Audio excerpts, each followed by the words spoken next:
الشعب مصدوم لأنه وجد أنه مصنع فيات هذا اللي في وهران وجدوا أنه قطع الغيار المستعملة في تركيب وليس صناعة، لأنه مصنع فيات في وهران لا يصنع السيارات، يركب. مازلنا في نفخ العجلة والتركيب. قطع الغيار منين جاية؟ جاية من فرنسا؟ لا. من طاليان؟ لا. منين؟ جاية من المغرب، مروك، بالصورة ميد ان ماروك. قطع الغيار بما فيها لي فار، بما فيها التروفيزور، يسموها الكالوندري تروفيزور، كذا كذا، مصنوعه في المروك. معناتها جابونا من المروك، ركبوهم هنا، ويقول لك صناعه جزائريه.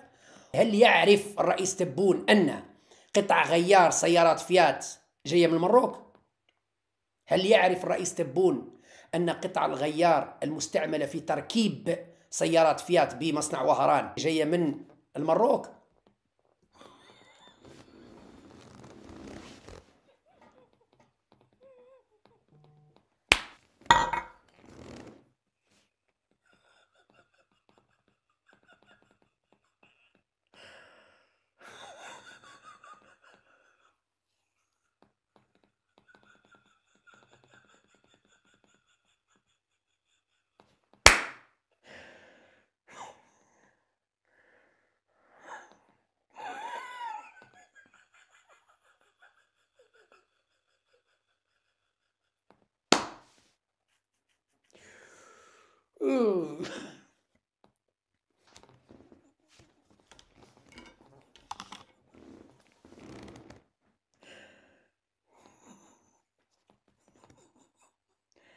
استغفر الله.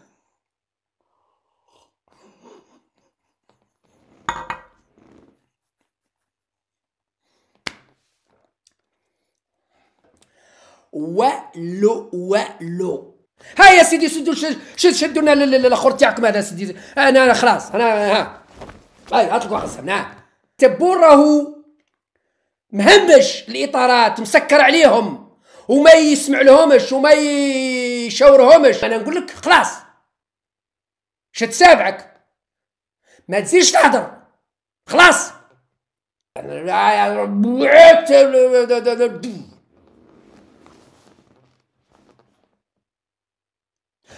واش تحوس يا ودي؟ واش تحوس؟ هاو السيد قال